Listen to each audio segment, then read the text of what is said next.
For our final award of the night, which is the ultimate award you can win at the section level, PGA Golf Professional of the Year.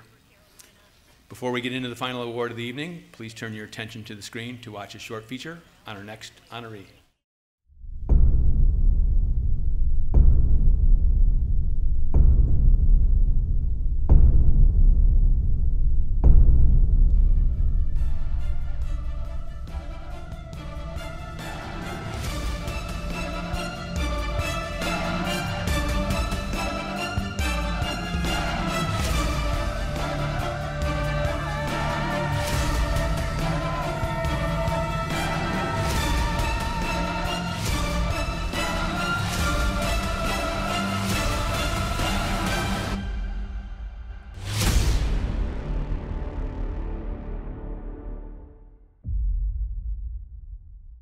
I think like everybody that grows up in the South, you end up playing a lot of sports. And if you're in a small town as I was, you have to play a sport to be able to date a girl. So I played everything you could play. I gravitated towards the end to baseball and golf, and eventually golf because it was your own efforts. There was nobody there to be to blame or to push the praise onto. It was you. So you got a result one way or the other. So I think that was the main reason I liked it. And also, I had a couple of friends that played, so we were like the only guys in town that played golf, so we just hung out and did that. And eventually, got fairly proficient at it and ended up making a career of it. He's a down-home, good guy, Alabama alum, very friendly. You can talk to him about anything, and really genuine, which is the first thing I really picked up off of Dana the first time I had the opportunity to meet him, is he's just genuine. He was interested in me, which is not something you typically see from a CEO and founder of a major company. I knew that the teaching part was something I was really interested in. I like to teach. After I tried to play, then teaching was sort of the next best thing. So that's kind of my first initial interest. From early on, being a PGA member was something I really, wanted to do for sure. It was a goal. So originally, Troon Golf simply was a payroll company at first to absolve the risk of the ownership. Of course, today we own Troon North, but at that time we didn't. It was nothing but a payroll company. And once that started, they paid me a fee to do that. I took the risk on the employee side. And all of a sudden I had a company. I've seen the sweat and the tears and everything that's gone in just in our time together, so I can't even imagine what it was like in the very beginning when he was starting from the ground up. It was never to have 500, it was to have 2 or 3 or 4. And then those worked out well, and I hired some very good people who were smarter than me and better than me, and that's always the secret to success, is hiring great people. There are a lot of people that have been with the company for a long time. And so we all know each other very well. We're different, we have different skill sets, and Dana put that team together. We started saying, we think there's a place for PGA members to do more. But we also want you to be able to teach if you want to teach, be a director of golf if you want to be a director of golf, be a general manager if you want to do that, or be a multi-unit guy if you want to do that. For those of us that want to aspire to do more and have multi-facility oversight, it really has created an opportunity for PGA professionals around the world to do that. And Dana's had that vision and created that opportunity for so many of us. I'm not sure there's anyone more respected in the industry or more known in the industry than Dana, both as a player, as a person, and as a businessman. He just cuts a wide swath across so many areas and is universally loved and respected. The great thing about Dana is he often talks about and is more concerned about those that work for him than the actual bottom line of the business. He's really all about taking care of his people, and he's one of the most genuine people I've ever met in the business. I think in viewing the world and looking at who has opportunities and how to bring our industry forward, he's pushed diversity well before it was the in thing to do. He's been instrumental. He's a trailblazer within the industry, first and foremost for us PGA professionals, creating a number of jobs in an industry that sometimes has been plagued for, not having those opportunities. But more importantly for myself, he gave me my first opportunity at Troon North, our flagship facility, which I'm forever grateful. Working for Troon gives women opportunities to still have a say in a male-dominated industry. And a lot of that is because of the culture that Dana has put forth in Troon. No one's done more for the game from a corporate standpoint. No one's done more for individuals like myself, providing opportunities, than what Dana has. For him to have accomplished what he's accomplished, created as many wonderful opportunities for PGA members as he has created, and then now to be recognized by the association, I think is just wonderful. He's a tremendous leader, a great person, somebody to look up to, somebody to inspire people, and someone that I'm fortunate enough to call a friend. I would definitely say that golf is better because of Dana Garmany. And the business of golf is certainly much better because of Dana Garmany. Dana is just a true entrepreneur in all sense of the word. His goal wasn't to be the biggest, it was to be the best. He's all the traits that you would want in someone. Like a lot of people at Troon, I love the place, I love the job, but I love the man. Certainly I wouldn't be here without the people that have been with me for years, and I really appreciate what they've done for me.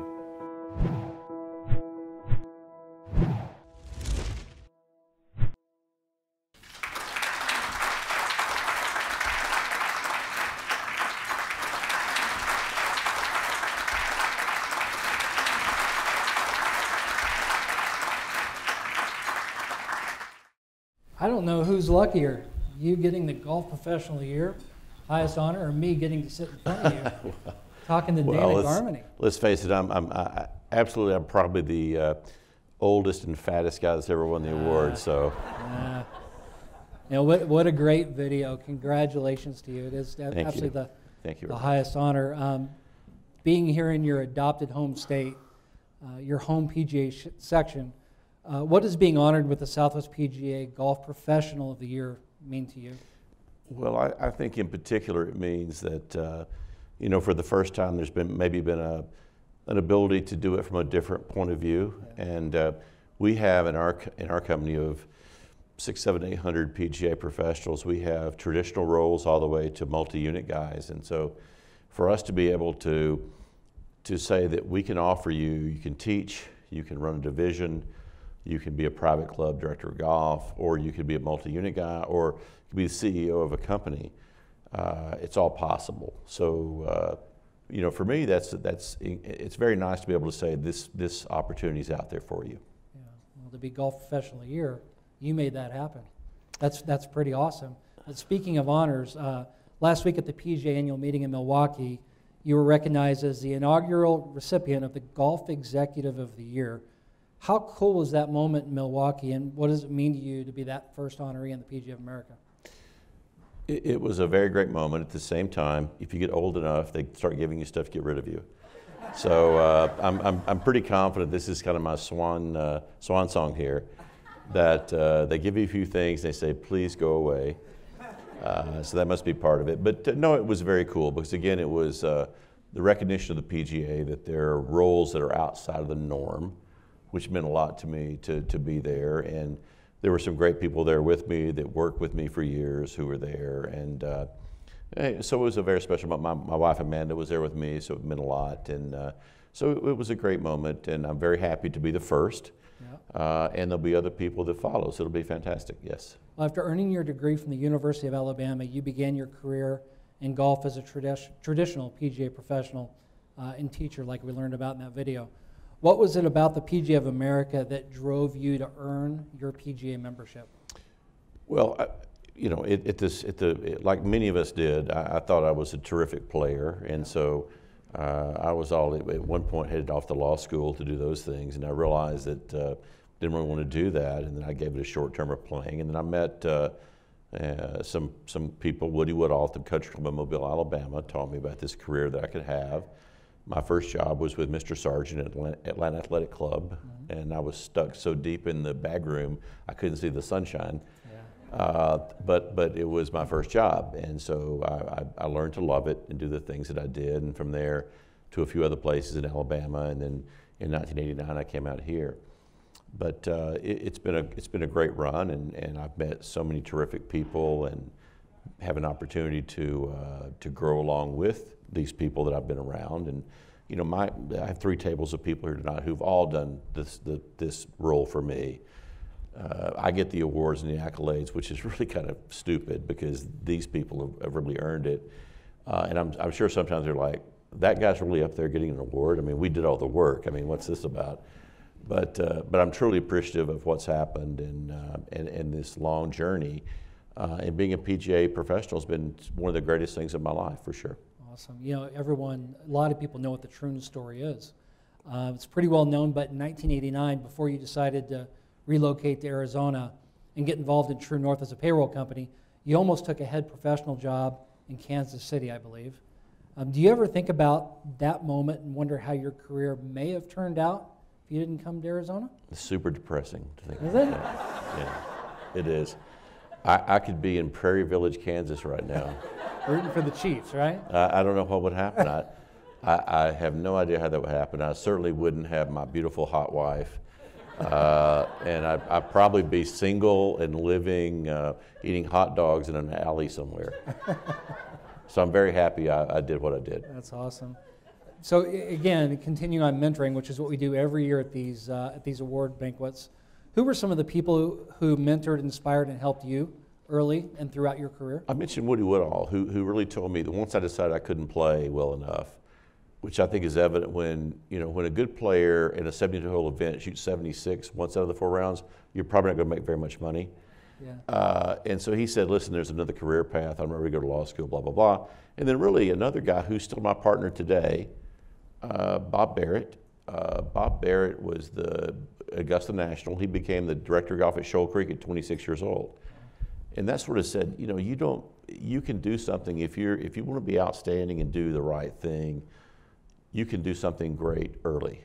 And that kind of inspired me to do things. And then it was simply people like Jeff Spangler, my director of agronomy early and senior vice president of agronomy today, finding people who are passionate about what they do. And we were known early on as having the great agronomics. So I found the best agronomy guy I could find. And I basically said, oh my God, Jeff, you're making me look so good here.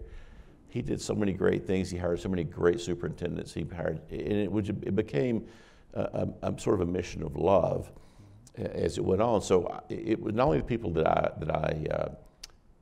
I was under, but also people that I worked with and I hired who said, oh my God, I just hired somebody better than me. Tim Shantz, my CEO today. Ruth Engel, my CFO today. Jay McGrath, my Chief Legal Officer. Mike Ryan, Bruce Glasgow. There are people that made me look great. And I did those things, and I'm like, oh my God, I'm getting these newspaper headlines, and I didn't really do anything, but they did. So I'm very appreciative of what they've done for me over the years, and on top of that, it allowed me to have this wonderful life in this beautiful place that we're in today. And Al lets me play golf here occasionally if I'm not too idiotic, and it's nice that I get this Golf Professional of the Year award at a point where my golf game is so bad it's scary. I mentioned in Milwaukee when they showed my golf swing, I'm like, oh my God, I have a knockdown driver swing now. My backswing is so short, it looks like somebody's wedge swing. It was really scary. So I'm like, oh my God, that must be why I'm so short off the tee these days. So it's either that or the cashmere insert, one of those two things, I'm not sure. Yeah, we have a teacher of the year who can fix that, by the way. So Troon is the largest employer of PGA professionals in the world. That's pretty impressive. Why was it important for you to create those opportunities for all PGA members to do more than just the traditional roles and those traditional career paths in the golf industry? Well, I think we had these great young men and women early on who I could see could do a lot. And we were trying to tell people, you can have a great career path as a teacher, you can have a great career path as a director of golf, as a department head, as a general manager, but you can do even more if you want to. So we never said you aren't successful if you don't do this, but we said, here's all the roles you can do. And we were like, we're these young men and women that we hired out of college at 23 years old, they were brilliant. And we're like, wow, this is something, and we're so happy that we can help you get to your goal. And it inspires me today that people come up to me and say, I put my kids through school because of the company. They're in college now. They're all these things. You know, we used to be a very young company. They said those Troon guys are a bunch of young punks. One day we were having a meeting. Tim and Ruth and Jay and the rest of us were there. And Ruth, who's a bit younger than me, sends out this financial statement that none of us can read because it's too small. We can't see it. I'm like, I guess our young days are over now because we can't even read the financial statements anymore. But no, it's rewarding to see people do well and prosper and put their kids through school. I mean, Bruce Glasgow's daughter is a senior at the University of Alabama. Thank you, Bruce. We appreciate that. It's fantastic to see that happen. So it's been super rewarding for me, and it's been sort of the dream of a lifetime to live this. And I say every day I'm living the dream for sure. That's awesome. You know, in the video and tonight in our conversation, you said on a couple of occasions the key to your success was surrounding yourself by great people, smart, talented people. You know, as we heard in the video, many pointed to you as the inspiration for their passion, drive, and opportunity to excel. The words most used to describe you are genuine and kind. We heard that often. What does that mean for you to hear your coworkers and your colleagues using those type of superlatives to describe you? Well, I'd love to hear that, but at the same time, I love probably most that Tim, who's followed me in the CEO role, has used my sort of mantra of kind. He's continued that because I'm a believer in today's very divisive world that human kindness is a pretty big thing, and we need to continue to look at that and try to be kind to everyone that we're with, whether you disagree or agree with them politically or socially or economically, whatever it is. Being kind is a great thing. At the same time, I read something long ago that Mark McCormick said, which was, if you look around your executive table and all you see are lightweights, then you're a lightweight too because you hired them. Yeah. And I'm fortunate to have these great people around my table. They sometimes let me come back and be a part of it, but sometimes they don't because they're like, oh my God, Garmany's back in the building, lock the door.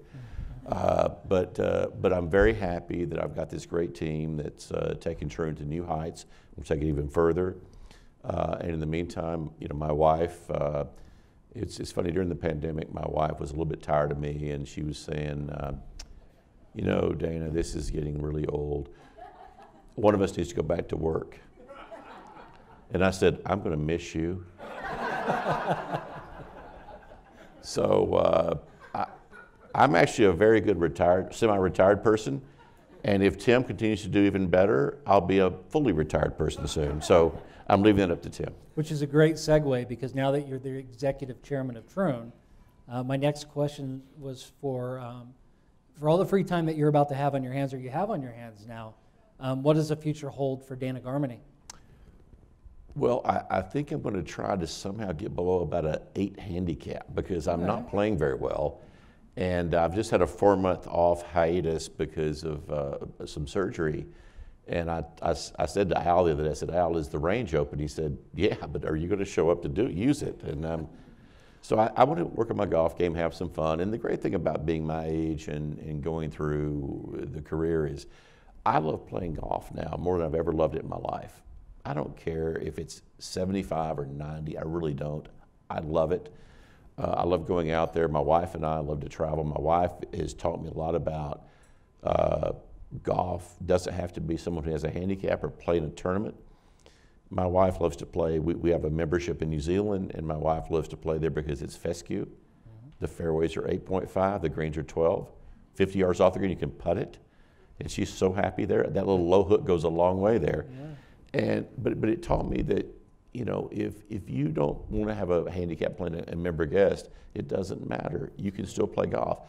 And I think what's really changed in golf in the last 5 years is we've started embracing people who aren't going to play in the member guest, who aren't going to play in the club championship. They're going to say, I love being outside. I love having fun.